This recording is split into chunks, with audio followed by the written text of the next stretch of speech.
capítulo 6, o autor vem falar sobre 5 coisas que nós precisamos saber sobre os sentimentos. Sentimentos não são certos ou errados. Os sentimentos simplesmente existem.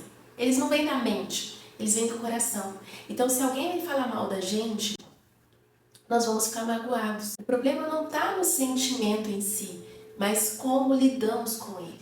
Não chore, não fique empolgado demais, não mostre muito afeto. Fomos ensinados desde cedo a reprimirmos os nossos sentimentos, mas com o passar do tempo, com o amadurecimento, vamos aprendendo a dosarmos isso, sabe? Com o passar do tempo, vamos aprendendo a reprimi-los, a esconder os sentimentos, até para evitar conflitos.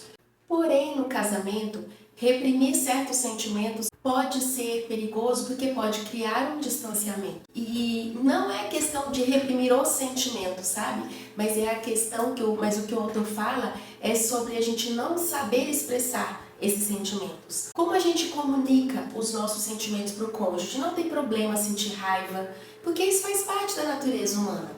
É natural, mas como a gente comunica esse sentimento de raiva para o nosso cônjuge, por exemplo? Mas antes de eu continuar, deixa o seu like, porque vocês estão assistindo os vídeos e vocês não estão deixando o like, vocês estão esquecendo.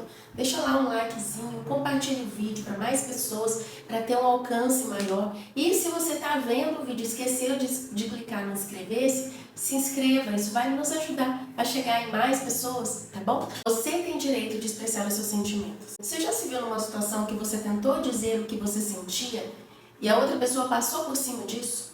Simplesmente atropelou, criticou, reclamou, e aí você acabou se vendo reprimindo esse sentimento? Aí ficou parecendo que é impossível você se expressar para o seu cônjuge.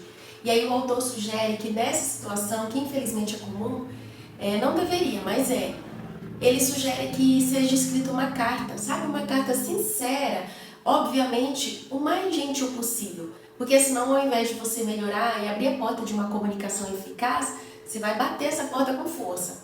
Seja gentil na sinceridade, na forma como você vai expressar na carta que você vai escrever. Isso até é bom, porque ao escrever uma carta, você consegue organizar melhor os seus sentimentos.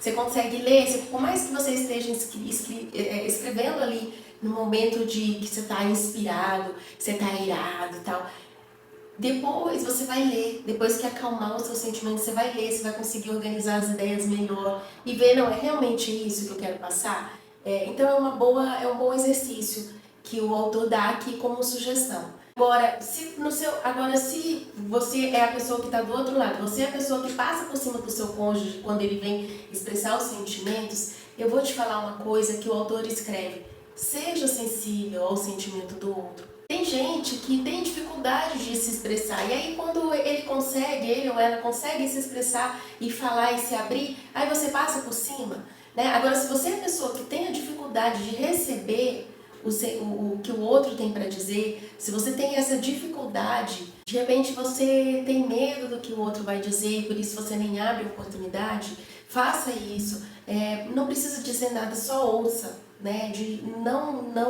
Não fique pronto para reagir, apenas ouça. Se não tem nada de bom para dizer, fique calado, escute o que o outro tem para dizer, para entender a causa do sentimento dele. Isso mostra que você se importa, e o fato de você mostrar que você se importa, isso faz muita diferença. É ruim que na sociedade hoje não tem incentivo para isso, e aí a gente aprende desde criança, sem querer, obviamente, não é algo que é proposital, mas desde criança a gente já aprende a não demonstrar empatia, né? Os pais falam, não, tem que ter empatia, tem que se colocar no lugar do outro e tal, mas de uma certa forma a sociedade limita isso,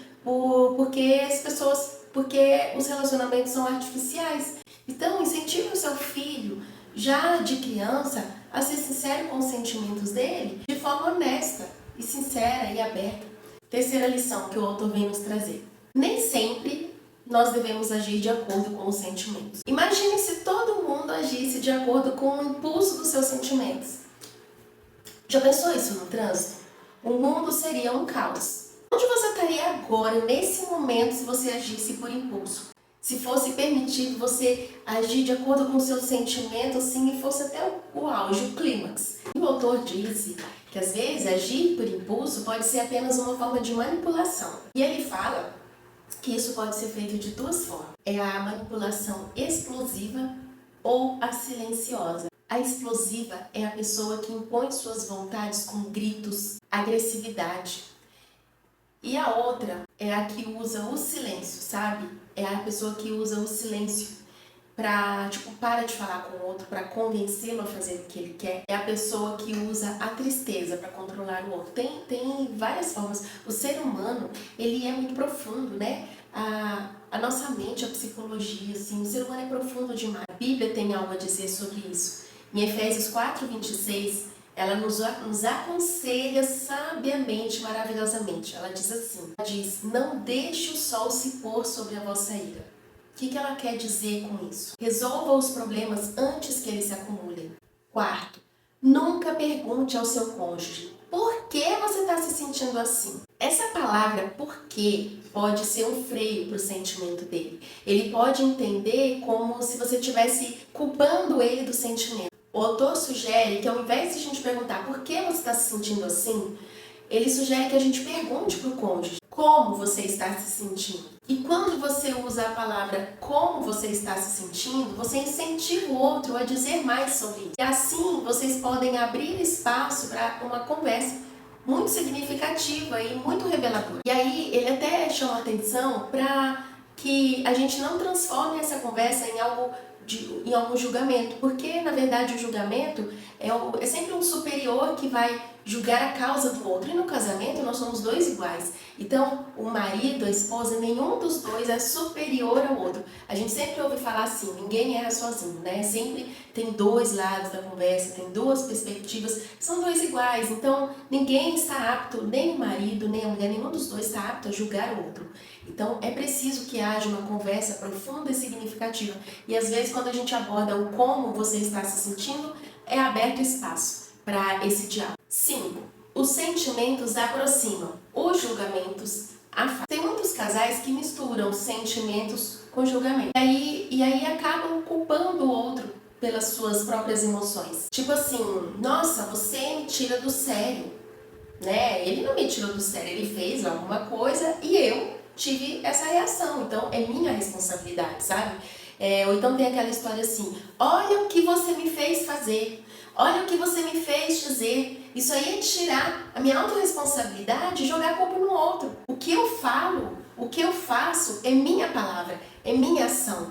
O meu marido não tem culpa pelo que eu falei. Eu tenho que ter domínio próprio da forma como eu falo. Eu tenho que ter responsabilidade no que eu digo, porque eu estou dizendo. Tem casal que aproveita esse momento da ira que o outro provocou, né? A pessoa que o outro provocou a ira nele, e aí ele começa a desenterrar osso. O autor fala isso, né? Tem os casais que desenterram os ossos, que é você começar a lembrar de coisas do passado, sentimentos passados e trazer isso à tona.